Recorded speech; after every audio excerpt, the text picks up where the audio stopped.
Hello everyone. तो आज video आम एजेन्सीज वर्किंग फॉर एजुकेशन रो किसी इंपोर्टेंट एजेन्सी देखा जहाँकि आपण मानू बीएड एंट्रांस एग्जाम हेल्प कर। तो काल विलंब नक चलो आम डिस्कसन करवा। तो प्रथम आम देखा मिनिस्ट्री ऑफ एजुकेशन जोड़ा कि आमर 1947 मसीह गठन कराइला। केते मसीह गठन कराइला ना आमर 1947 मसीह। तापर कौन है ना आमर 1985 मसीह मिनिस्ट्री ऑफ एजुकेशन ना चेंज करा जाई MHRD माने ministry of human resource development रखागला। तेबे आमर ये MHRD केते मसीह गठन करागला ना आमर 1985 मसीह गठन करागला। तापर पुणी कौन है ना आमर 2020 मसीह MHRD रो ना चेंज करा जाई पुणी आउ थे मिनिस्ट्री ऑफ एजुकेशन रखागला। तेबे वर्तमान ना कौन ना वर्तमान ना हेउछि आमर मिनिस्ट्री ऑफ एजुकेशन। आउ आमर मिनिस्ट्री ऑफ एजुकेशन को परिचालना करने माने तदारक करने CABE गठन कराई। कौन गठन कराई CABE। आउ CABE रो फुल फॉर्म है central advisory board of education. यहाँ बहुत इंपोर्टेंट परीक्षा रे क्वेश्चन आसे जे आमर CABE रो फुल फॉर्म कौन central advisory board of education. आउ आमर ये CABE 1920 मसीह गठन कराई। यहाँ मन रखिबो परीक्षा रे क्वेश्चन आसे जे आमर CABE केते मसीह गठन कराई 1920 मसीह। आउ आमर ये CABE को oldest and highest advisory body कहुए। यहाँ मन रखिबो कहीं परीक्षा रे क्वेश्चन आसे जे आमर oldest and highest advisory body क्या कहुए CABE को कहुए। आउ आमर ये मिनिस्ट्री ऑफ एजुकेशन काम है जे आमर कौन करिवो ना आमर एजुकेशन पॉलिसी को से तैयारी करिवो। आउ आमर ये एजुकेशन पॉलिसी को से इम्प्लीमेंट करिवो माने कार्यकारी करिवो।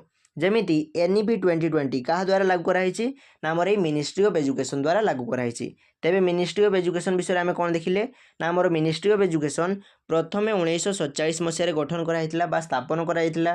तापर 1985 मसीह कौन करागला ना मिनिस्ट्री ऑफ एजुकेशन ना चेंज करा जाई ministry of human resource development माने MHRD करागला। तापर पुणी कौन है ना आमर 2020 मसीह आमर ये MHRD ना पुणी चेंज करा जाई मिनिस्ट्री ऑफ एजुकेशन रखागला।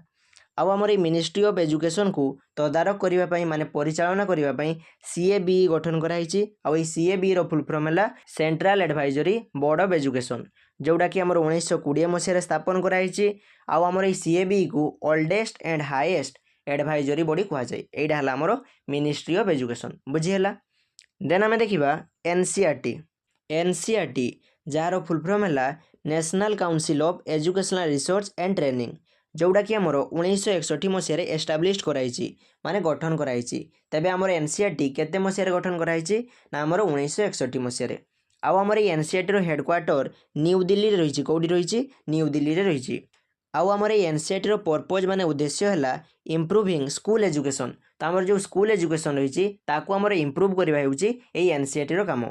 आउ आमर ये NCERT कौन करे ना आमर स्कूल जो करिकुलम रही टेक्स्ट बुक रही आउ टीचिंग मटेरियल रही से सब को आमर डेवलपमेंट करे। माने स्कूल आमर जो पाठ्यक्रम रही बही रही किंबा जो सब शिक्षण सामग्री रही से सब को आमर डेवलपमेंट किए करे ना आमर NCERT करे। आउ आमर NCERT नेशनल लेवल माने जातीय स्तर में भारतर शिक्षा व्यवस्था को परिचालना करे। यहाँ मन रखिबो जे आमर नेशनल लेवल भारतर एजुकेशन सिस्टम को किए परिचालना करे ना आमर NCERT करे। आउ आमर NCERT कौन करे ना कंडक्ट्स रिसर्च इन एजुकेशन। तो आमर शिक्षा क्षेत्र जो गवेषणा रही से गवेषणा को आमर NCERT करे माने आमर शिक्षा व्यवस्था को केमिति उन्नत करा जाई परिबो से विषय गवेषणा किए करे ना आमर NCERT करे। देन आम देखा NCERT रो रोल कौन माने NCERT रो भूमिका कौन। तो आमर NCERT कौन करे ना आम भारत जो स्कूल एजुकेशन रही से स्कूल एजुकेशन को से इम्प्रूव करे माने उन्नतिकरण करे। आउ आमर NCERT कौन करे ना CBSE रो जो बही रही माने टेक्स्ट बुक रही से टेक्स्ट बुक को आमर NCERT पब्लिश करे। तेबे NCERT विषय आम कौन देखिले ना आमर NCERT 1961 मसीह एस्टाब्लीश कराई। NCERT रो हेडक्वार्टर आमर न्यू दिल्ली रही। NCERT कौन करे ना आमर स्कूल करिकुलम को डेवलपमेंट करे टेक्स्ट बुक को पब्लिश करे आउ टीचिंग मटेरियल को आमर डेवलपमेंट करे। आउ आमर जो स्कूल एजुकेशन रही से स्कूल एजुकेशन रिसर्च किए करे ना आमर NCERT करे। स्कूल जो एजुकेशन रही ताकू आम केमिति इम्प्रूव करिपरिबा से विषय रिसर्च किए करे ना आमर NCERT करे। तो यह हूँ आमर NCERT। देन आम देखा NCTE रो फुल फॉर्म है national council for teacher education जोड़ा कि आमर 1995 मसीह एस्टाब्लीश कराई। तेबे आमर NCTE केते मसीह एस्टाब्लीश कराई ना आमर 1995 मसीह एस्टाब्लीश कराई। आउ आमर NCTE रो उद्देश्य माने पर्पज है आमर NCTE कौन करे ना regulates teacher education programs in India. तो आम भारत में जो शिक्षक शिक्षा कार्यक्रम रही ताकू आमर परिचालना किए करे ना आमर ये एनसीटीई करे। आउ आमर एनसीटीई कौन करे ना आमर जो स्कूल आउ कॉलेज शिक्षक रही स्कूल आउ कॉलेज शिक्षक मानू क्वालिटी ट्रेनिंग माने गुणात्मक तालीम दिए। देन देखा आम एनसीटीई रोल कौन तो आमर एनसीटीई कौन करे ना आमर जो टीचर ट्रेनिंग इंस्टीट्यूट रही जमी बीएड कॉलेज एगुड़ा कौन करे ना आमर स्वीकृति दिए एप्रुव्स दिए। तेबे आम एनसीटीई विषय कौन देखिले ना आमर एनसीटीई रो फुल फॉर्म है national council for teacher education जोड़ा कि आमर 1995 मसीह एस्टाब्लीश कराई। आमर ये एनसीटीई कौन करे ना आमर जो स्कूल आउ कॉलेज शिक्षक रही से तालीम दिए माने ट्रेनिंग दिए। आउ आमर ये एनसीटीई कौन करे ना आमर जो टीचर ट्रेनिंग इंस्टीट्यूट रही जमी बीएड कॉलेज एगुड़ा को से स्वीकृति दिए माने एप्रुव्स दिए। बुझीगला यहाँ आमर एनसीटीई। देन आम देखा न्यूपा न्यूपा रो फुल फॉर्म है national university of educational planning and administration. आउ आम न्यूपा विषय टी डिटेल देखा तो आमर 1962 मसीह यूनेस्को रिजनल सेंटर भाव में भारत में आमर निपा गठन करागला। कौन करागला ना निपा गठन करागला। आउ आमर निपा रो फुल फॉर्म है national institute of educational planning and administration. तापर कौन करागला ना आमर 2006 मसीह निपार ना चेंज कर न्यूपा करागला। कौन करागला न्यूपा करागला। तेबे न्यूपा आमर केते मसीह गठन करागला ना आमर 2006 मसीह गठन करागला। देन देखा आम न्यूपार पर्पज माने उद्देश्य कौन तो आमर न्यूपा कौन करे ना focuses on educational planning and administration. तो आमर न्यूपा कौन करे ना आम भारत में जो शिक्षागत योजना रही आमर प्रशासन रही से विषय आमर ध्यान दिए। आउ आमर ये न्यूपा कौन करे ना आम भारत में जो एजुकेशन ऑफिसर्स आउ पॉलिसी मेकर्स रही से ट्रेनिंग दिए। किए दिए आमर ये न्यूपा दिए। आउ आमर ये न्यूपा कौन करे ना आम भारत शिक्षा व्यवस्था माने एजुकेशन सिस्टम को इम्प्रूव करने विभिन्न प्रकार डाटा दिए विभिन्न प्रकार स्ट्राटेजी दिए। तो आम भारत शिक्षा व्यवस्था को उन्नत करने किए आमर स्ट्राटेजी दिए ना आमर ये न्यूपा दिए। आउ आमर ये न्यूपा कौन करे ना आम भारत में जो गवर्नमेंट प्रोजेक्ट्स रही सेगुड़ा को से समर्थन करे जमीती सर्वशिक्षा अभियान रामसा राष्ट्रीय माध्यमिक शिक्षा अभियान यही सब गवर्नमेंट प्रोजेक्ट को आमर समर्थन किए करे ना आमर ये न्यूपा करे। तेबे आम न्यूपा विषय कौन जानिले ना आमर न्यूपार फुल फॉर्म है national university of educational planning and administration. आउ आमर ये न्यूपा को केते मसीह एस्टाब्लीश कराई ना आमर 2006 मसीह एस्टाब्लीश कराई। आउ आमर ये न्यूपा कौन करे ना आमर एजुकेशनल प्लानिंग करे आउ एडमिनिस्ट्रेशन करे। आउ आमर ये न्यूपा गवर्नमेंट प्रोजेक्ट जो रही माने सर्वशिक्षा अभियान रामसा यही गवर्नमेंट प्रोजेक्ट को से समर्थन करे। यह हूँ आमर न्यूपा।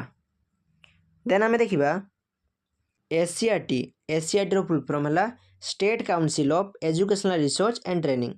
जमीती आमर नेशनल लेवल भारत में शिक्षा व्यवस्था को परिचालना करने आमर एनसीईआरटी रही सेमिति राज्य स्तर में माने स्टेट लेवल शिक्षा व्यवस्था को परिचालना करने आमर ये एससीईआरटी रही। आउ आमर ये एससीईआरटी को 1979 मसीह एस्टाब्लीश कराई। तेबे आमर ये एससीईआरटी को केते मसीह एस्टाब्लीश कराई ना आमर 1979 मसीह एस्टाब्लीश कराई। आउ आमर ये एससीईआरटी रो पूर्व ना थिला एसआईई। कौन थिला एसआईई जोड़ा कि आमर 1964 मसीह एस्टाब्लीश कराइथिला। केते मसीह 1964 मसीह। आउ आमर एसआई रो फुल फॉर्म है स्टेट इंस्टीट्यूट ऑफ एजुकेशन। कौन स्टेट इंस्टीट्यूट ऑफ एजुकेशन। तापर कौन करागला ना आमर एसआई को अपग्रेड करागला आउ तार ना को चेंज करा जाई एससीईआरटी रखागला। कौन रखागला एससीईआरटी। आउ आमर एससीईआरटी ना केते मसीह रखागला ना आमर 5 जून 1979 मसीह रखागला। तेबे आमर एससीईआरटी केते मसीह एस्टाब्लीश होईची ना आमर 5 जून 1979 मसीह एस्टाब्लीश होईची। तापर आमे देखिबा जे आमर एससीईआरटी रो पर्पज माने उद्देश्य कौन तो आमर एससीईआरटी कौन करे ना आमर राज्य स्तर में माने state level curriculum text book आउ टीचिंग मटेरियल को डेवलपमेंट करे। माने आम ओडिशा रे जो करिकुलम रही पाठ्यक्रम रही टेक्स्ट बुक माने बही रही आउ टीचिंग मटेरियल रही से सब को किए डेवलपमेंट करे ना आमर एससीईआरटी करे। आउ आमर एससीईआरटी कौन करे ना आमर राज्य स्तर में शिक्षक मानू ट्रेनिंग प्रोग्राम्स दिए माने राज्यर शिक्षक मानू तालीम कार्यक्रम प्रदान करे। आउ आमर एससीईआरटी एजुकेशन क्वालिटी को इम्प्रूव करने आमर रिसर्च करे माने शिक्षार गुणवत्ता को उन्नतीकरण करने आमर एससीईआरटी गवेषणा करे रिसर्च करे। आउ आमर एससीईआरटी एनसीईआरटी सहित मिसिकी काम करे आउ एनसीईआरटी भलिया काम करे। तो आमर एससीईआरटी कौन ना एससीईआरटी रो फुल फॉर्म है state council of educational research and training. आउ आमर एससीईआरटी केते मसीह एस्टाब्लीश कराई ना आमर 1979 मसीह एस्टाब्लीश कराई। आउ आमर एसीआरटी कौन करे ना आमर राज्य स्तर में करिकुलम माने पाठ्यक्रम को तैयारी करे, टेक्स्ट बुक माने बही को तैयारी करे, आउ टीचिंग मटेरियल को डेवलपमेंट करे। सेमिति एसीआरटी आउ कौन करे ना आमर राज्य स्तर में शिक्षार गुणवत्ता को उन्नतीकरण करने आमर रिसर्च करे माने गवेषणा करे। यह होउछि आमर एसीआरटी। तो आज वीडियो में एतिक डिस्कसन करबा। Thanks for watching. जय जगन्नाथ।